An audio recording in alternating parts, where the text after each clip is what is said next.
Hello friends, I'm Kayla and this is the 25 books that I read in the month of September. Here are my stats if you'd like to peruse them. And the way I'm going to organize it today was recommended by Shayna. You guys had so many good ideas. I always ask you on Instagram if you have any questions or how to organize it. Today I just want to run through them all as quickly as I can, but I'm going to organize it based on this comment, which is based on Connections, which is one of my favorite games.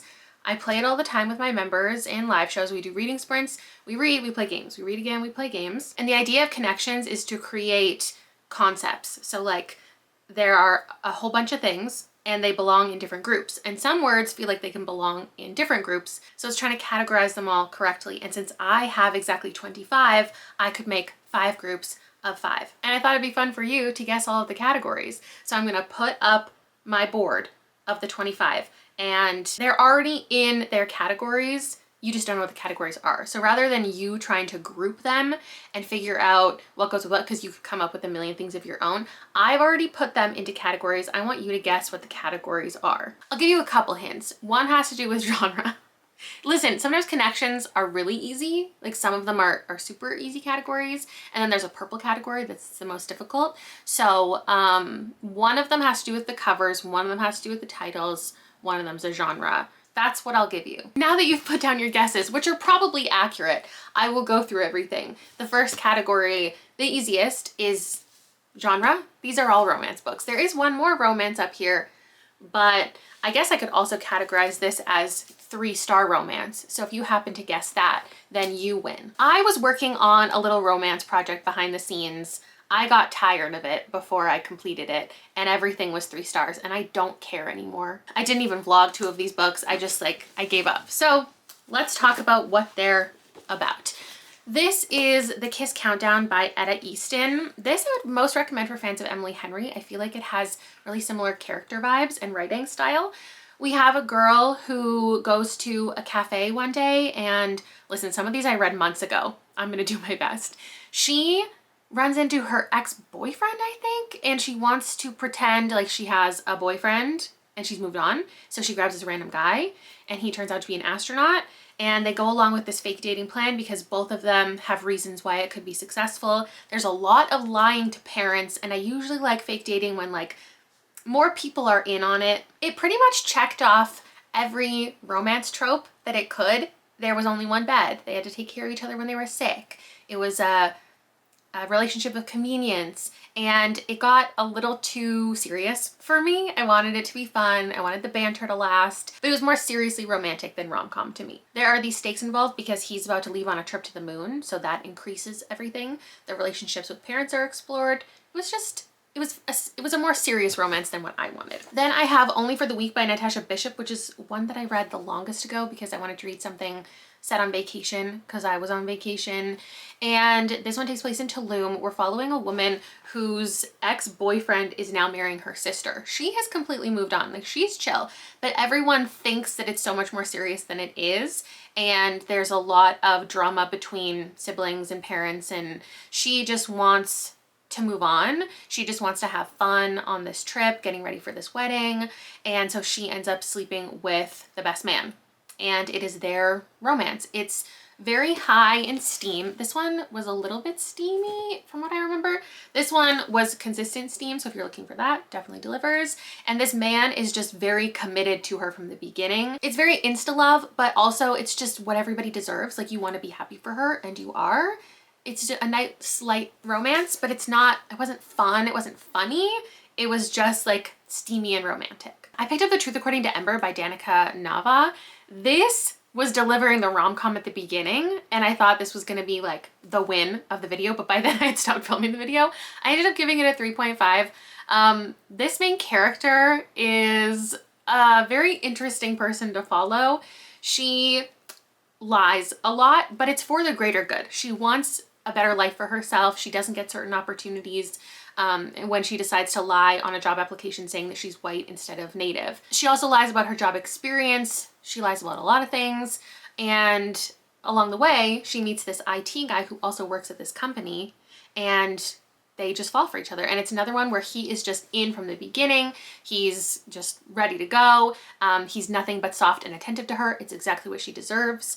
But obviously because she's lying at the company and there's not supposed to be any fraternization between colleagues, that is what creates the tension between the situation. And obviously the fact that by the end she's gonna have to come clean or lose her job or all of that. This was 3.5. It's a little bit stressful. She was risking a lot. She was risking both of their jobs.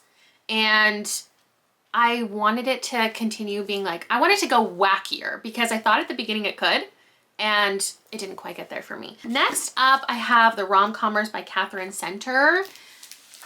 This one was a while ago too. We have two people who both work like in writing and writing scripts. And Charlie is a screenwriter who doesn't want to work with anybody, but Emma gets the opportunity to like rewrite his script and has to confront him about his script not being perfect, and like everybody wants them to work together, but he is reluctant. And this one was another 3.5. It was hard for me to get into because I really did not like the love interest, which was unfortunate, but it was a fun one to read. The main character, she is getting rejected over and over and over again by this man, romantically and professionally, but it's not her like desperate and pathetic trying to get in his good graces. It's like she is so confident that she is good at her job and that they are a good pair that she is just trying to convince him the entire book to agree with her. It had good drama. I don't think there was enough of them together. For me, there was a lot of other things going on and there was no steam. Then lastly, I just read A Novel Love Story by Ashley Poston because I was convinced that this was gonna be a favorite romance of mine, not just because I loved the 7-Year Slip, but because everybody has been disliking this and I often have unpopular romance opinions. So I thought this is gonna be it for me. I started filming a video, once I canceled the romance project, I started filming a video where I was reading the Reddit suggestions and then realized I didn't actually have time to fit that video into the end of the year. But I didn't wanna wait until next year to read this because I thought it was gonna be a favorite. It wasn't. It was just fine. We have Elsie, who is going on a vacation. All of her friends canceled on her, so she's going by herself. And on the way there, she stumbles upon this small town and realizes it's the small town from her favorite book series that she goes to this vacation book club every year to hang out with her friends and talk about. They're all obsessed with this book series. And she meets a guy there. The love interest of the story is not from the books, and I think that was a great choice because falling in love with a character from a book, falling in love with somebody who you've known who doesn't know you, like that's not a storyline that I want. But when I decided to pick this up, it's because I heard that it was somebody else who like maybe also was trapped in this weird world with her. And I clocked way too early like what was going on behind the scenes and all of the little reveals that were going to happen. So that was unfortunate. I just thought this was way too self-aware. It was too created for the reader. Like when I talked about this being a list of romance tropes, it was like checking off a list. This felt similar as far as like phrases, and it was too aware of its reader. It was too aware of like the current feeling about romance. It just felt like it was throwing in all of the tropes and the phrases that the girlies are really into, and it was just very aware. And my favorite romance, which I'll talk about in a minute, is very unaware of its reader. Does not care about its reader, in fact maybe hates its reader. And that may not make sense to anybody of why I didn't like this, but it was just too easy. It was too cheesy. The hate to love, the grumpiness was just too unbelievable. I did not like the love interest in here at all. And I think the relationship developed way too quickly for me. When I talk about it out loud, it sounds like less than a 3. So maybe I have to grapple with that for myself. My next, oh my God, my next grouping of 5 was probably easy for you to figure out if you, I guess, know anything about these books. It's that they're all sequels. I reread The Dream Thieves and Blue Lily Lily Blue. I did full spoiler vlogs for my channel members, and I'm pretty burnt out discussing this because I've discussed it also every year for the last 7 years. So we're just gonna move on from those. Then I give them both 5 stars, by the way, if you didn't know.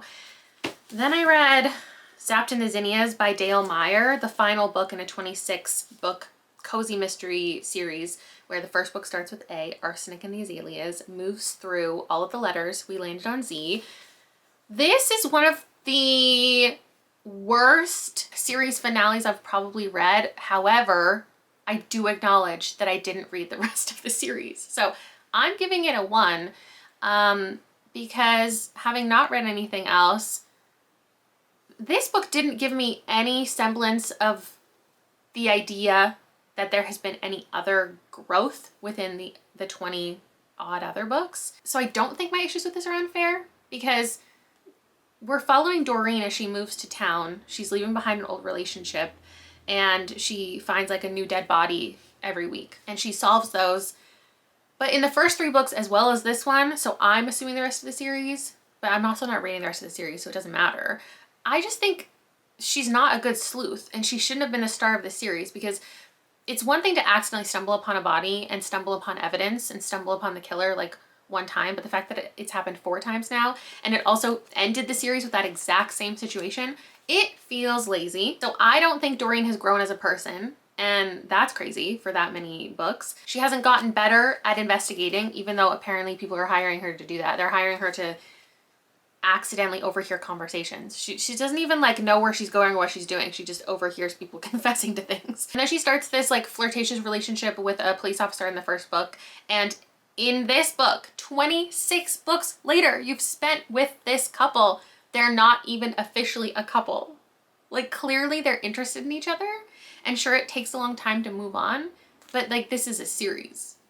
There needs to be an arc to this relationship. And even at the very last page, she was like, I think I'm ready to be with you. And I'm like, you are just figuring that out now? I don't know much about other cozy mystery series that are this long spanning though, so I might be totally off base, and I'm okay with that. And I never want to think about that series ever again. But the video series was really fun to make. Rob is in them. They're ridiculous. So if you want to go back and watch them, I would love that.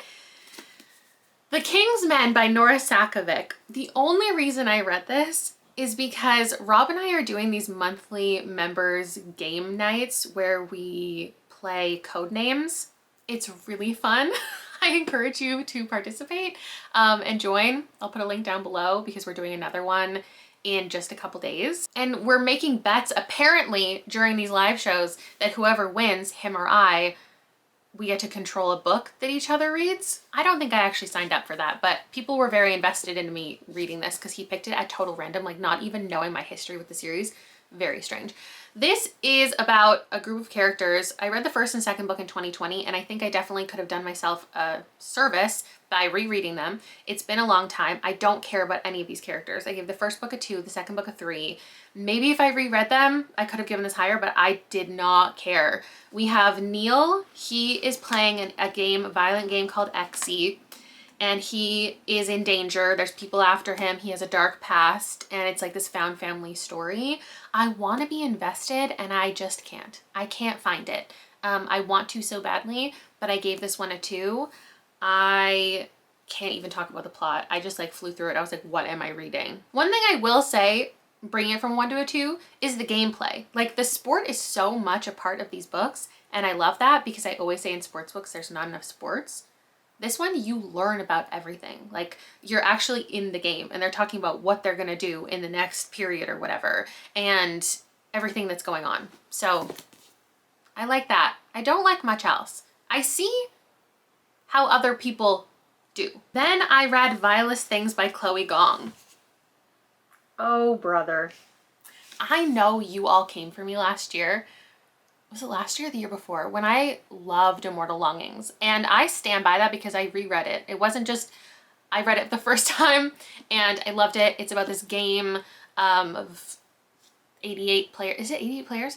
And they can body swap and you just have to kill everybody by the end. And there's like a lot of political stuff and there's a romance, and it's based on Antony and Cleopatra. It's not just that I read it and was enamored. I reread it and confirmed that it was a favorite. It wasn't in my top 10, but it was a favorite.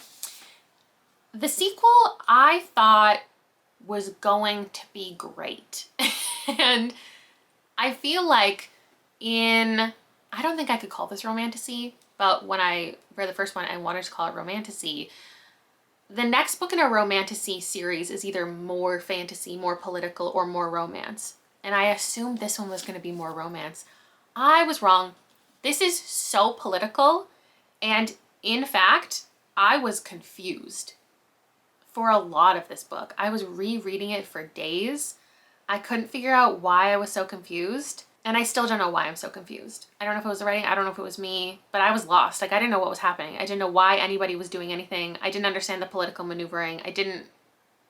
It was both so slow-paced, but so much was happening. We have a character who's essentially trying to like bring down the monarchy, and we have another character who is an exiled aristocrat, and they have done things in the first book, become reluctant allies, but they also have like relationships and things on the periphery that make like the body swapping thing very interesting as well. Like, it's so interesting, but for how good the romance is, it was shocking how she didn't lean into that and didn't fully develop it the way that I needed it to be. I feel the same when I read Leigh Bardugo, and I'm like, I feel like you don't recognize that you're so good at writing romance. You're so good at creating all of these little moments.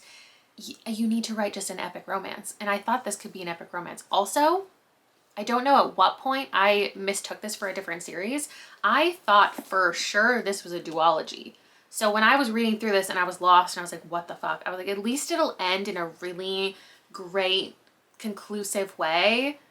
No, it didn't. It left things so open, and I don't want to read the next one. I don't care. I don't even care enough about this romance anymore because I don't know why. I just don't care anymore. And I gave it a 2. I could not be more devastated for myself. Also, I still hate the cover and I don't understand why it's blue. Let's move on. I don't know if you got this one because I was really grasping for a theme, but it is white titles. Did you get it? We've got Salt. We've got Fingersmith, The Garden, Evocation, which now I look at and it's actually more silver. Don't pay attention to that. And Lucy Undying. Lucy Undying is my skip. I have nothing more to say than I did in the vlog. I feel like everything I would say is just reiterating that because I didn't have very much thoughts about it. It's gothic vampire Dracula story by Kiersten White. I gave it a 3. I feel very average about it. The Garden by Claire Beams. I also don't think I have many thoughts that I didn't share in the vlog. This is a historical story about an institution that brings women in who are pregnant, and it's supposed to help keep their pregnancies, but there's like something more sinister going on. I gave it a 3. I wanted it to be more sinister. I also, like, for some reason didn't realize it was historical, and I thought it was like going to be futuristic and it was going to go crazy. It didn't. Evocation by S.T. Gibson was a 2, which is another devastating one because this on paper sounds like everything that I should like, but the fact that we start out with relationships that are long spanning and we don't get like the first introduction to everything, that's I think partially what lost me. Also, I just like never really connected with these characters the way I wanted.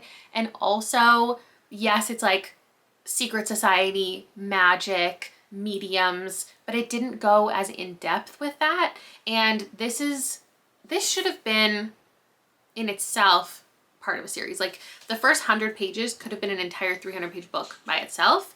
And then same with the next 100 and then the next 100. We have this married couple, a man and a woman, and then the man used to be in a relationship with this other man, and he comes into things. They have to they're going to reconnect. They have to interact with each other for reasons. And the woman is like, okay, I want to foster this relationship. I love these two people. I have come to love this other man, and I want to support everything.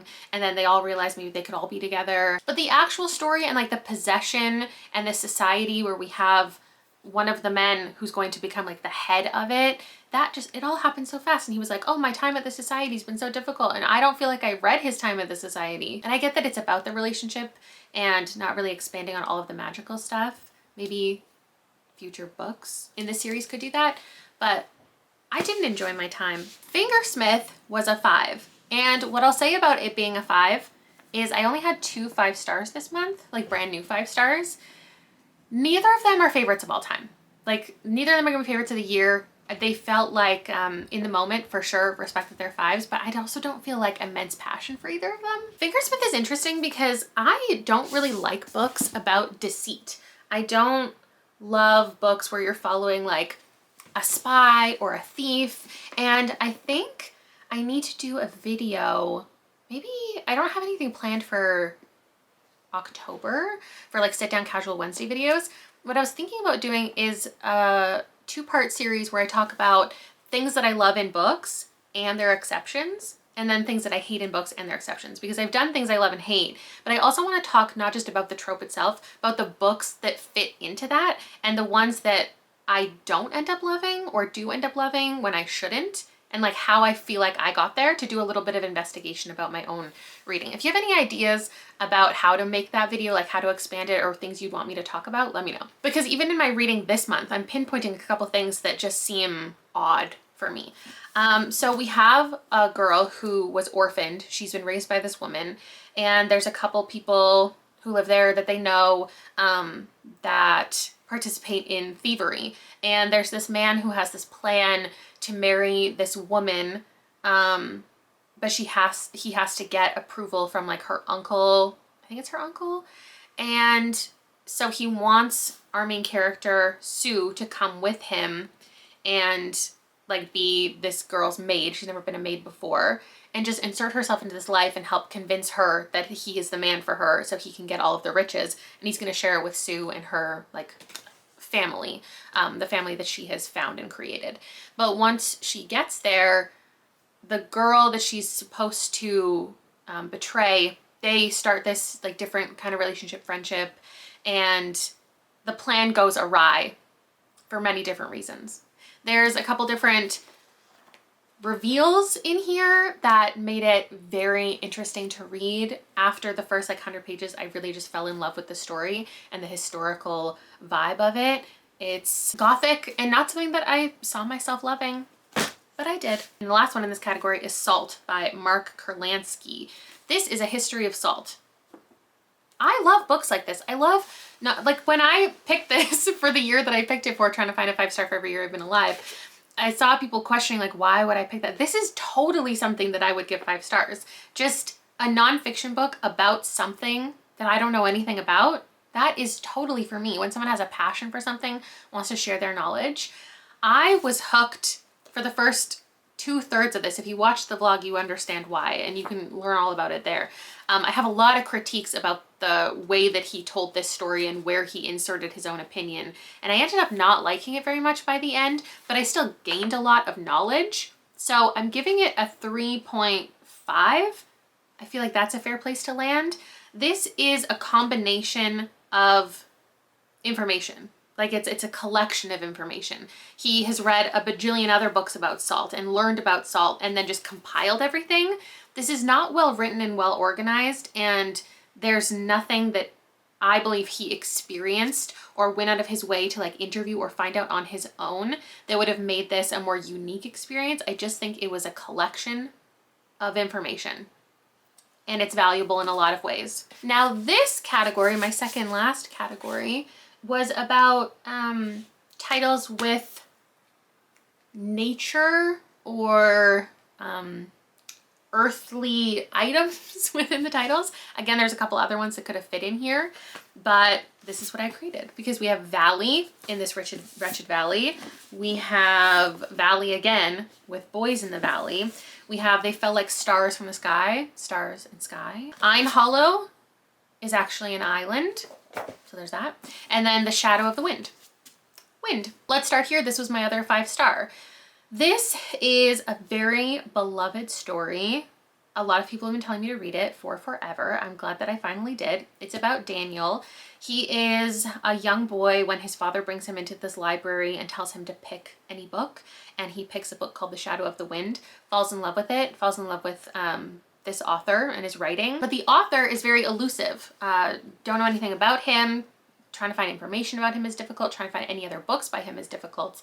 There's also a girl named Clara who is in love with this author's writing but hasn't gotten to find all of his books. And so Daniel is going to read her this story, and that's what kicks off like the interest in this author. We're also following the story of the author, and we get different relationships, different dangerous circumstances, and then in the current day with Daniel, throughout his life, there's someone stalking him, trying to get their hands on this book, trying to burn all of the books from this author. And it's just this very interesting tale. It's not what I expected. I thought it was going to be way more fantasy, but it's actually historical crime. And I think you really have to enjoy following these characters to like this book. Then we have Eynhallow by Tim McGregor. This is a Frankenstein story. It's like a side quest Frankenstein story. You're following a woman named Agnes, and she's living on a small island in 1797. And she feels very controlled in her life. Her husband and her children and her friends, like, life is just all controlled. There are certain expectations on her she has to fulfill, and she doesn't feel very fulfilled. So when this doctor comes to the island, she becomes enamored by him, and she ends up inserting herself into his life, and they begin this relationship. And then things get very dangerous because obviously there is a science fiction creature that has been created, and it was just a really interesting time. I gave this a 4 in the moment. I feel like I need to reread it. I read it while I was camping, and maybe I wasn't as fully invested as I should be because there was other things going on. Not that I think this would be a 5. I don't know. I thought it was really good, and I think that people will love it. This is going to be one of my most recommended short horrors to like kick off the fall season. These two I really like have no thoughts that weren't already in the vlog. Boys in the Valley by Philip Fracassi is orphanage for boys, very religious horror. You're following a character in his like coming of age journey to become a priest, and I gave it a 3. This Wretched Valley by Jenny Kiefer, I thought I would love. There's a lot of rock climbing and hiking, but also investigative journalism, because this group of people go to this mountain that no one else has ever climbed. They are going to write about it. They're going to climb it. They're going to change history. And then when they get there, things are weird. Time is weird. It's very gory, but you don't really like any of the characters. I gave it a 2.75. Then I have They Fell Like Stars from the Sky and Other Stories by Sheikha Holloway. This is about the experiences of women in Palestinian Bedouin society. It's mainly set in this forgotten village, and it talks about in the note at the beginning that the residents were forcibly displaced by the Israeli occupation in the 90s in preparation for its demolition and erasure to make room for the Israeli railway. The village was given an undesignated status, so then people could come in and remove water, electricity, and all of the other services, while the illegal Israeli settlement was fully serviced and developed, and how they were all pushed out.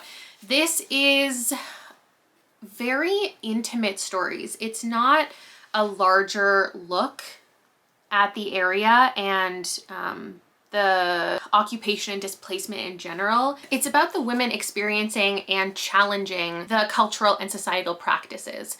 So there's women who are dealing with like their brothers judging them for something, or their jealous husband. They give a glimpse into what these women are dealing with, but they're also only a couple pages long, and sometimes it's just one little scene of inside a barber shop and one conversation that gives you an overall look, but it is also just these very short human portraits of people, and a lot of them don't have conclusions. Some of them do, and I think my favorites are the ones that were a little bit longer. All Love Known and Soulless Cities were my favorites. I gave this a 4 overall. I think this was very well collected. The stories are really thoughtful, and I know that it's intentional that they end so quickly, but I did also want some of them to go a little bit further in commentary and these characters' lives that we got introduced to. Then the final category,